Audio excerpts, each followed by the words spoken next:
Hello YouTube, it is Chris here, and in today's episode we're going to be discussing the ultimate knife box by Monthly Knife Club. So stick with me.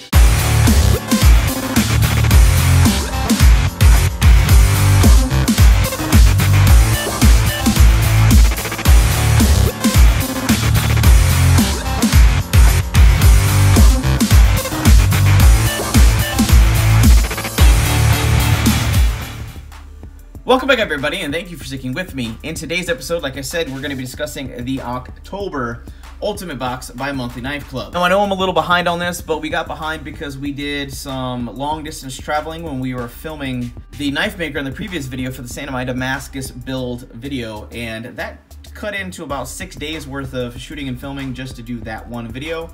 So that kind of took away from 2 or 3 other episodes, not to mention travel time. But for those of you who are not familiar with the Monthly Knife Club, they're a monthly box service that is knife-centric. They weren't always that way, but we've been working with them as they are a Texas company to help them improve upon their selections every single month, and I've got to say the past 3 to 4 months they've been doing a really good job picking up the pace and making this box really worthwhile.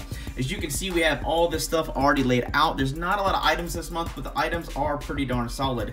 We've got the Pentax Jupiter, which is an 8x21mm binocular, and it actually works pretty freaking good. We're gonna do a few shots of that for you guys. It does come with a good carry case. We have the Viva by Liang Mong. It's a novelty little keychain opener. It's okay, but we got a bottle opener, we got some hex wrenches, and we got the flat pry bar. It's not a useless tool. I do know a few people who own it and love it.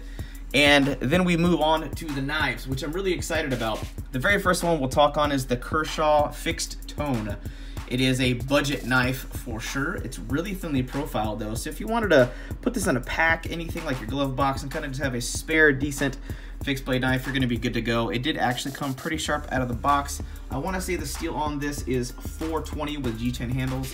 Not too bad at all, but keep in mind it is hollow grind, so it will not be the most robust blade given its thickness. And then we move on to this bad boy right here. This is a Gerber hunting flashlight.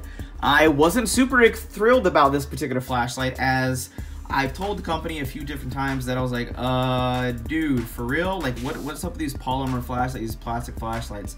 Now, I do know they come in handy in saltwater environments due to the fact that sometimes aluminum and the batteries, all that stuff, the current, yada, yada, yada, can have some issues. I've never experienced that, but I have heard it is a thing. But it is a AA battery powered flashlight that has red and blue LEDs in it.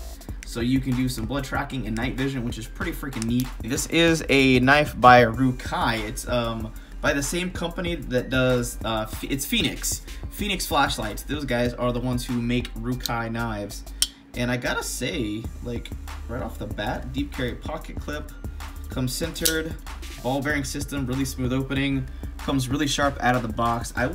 For light duty, like, I'm not complaining. Oh, and this little touch on the frame lock will keep it from locking, so it kind of gives it a perma lock, so to speak.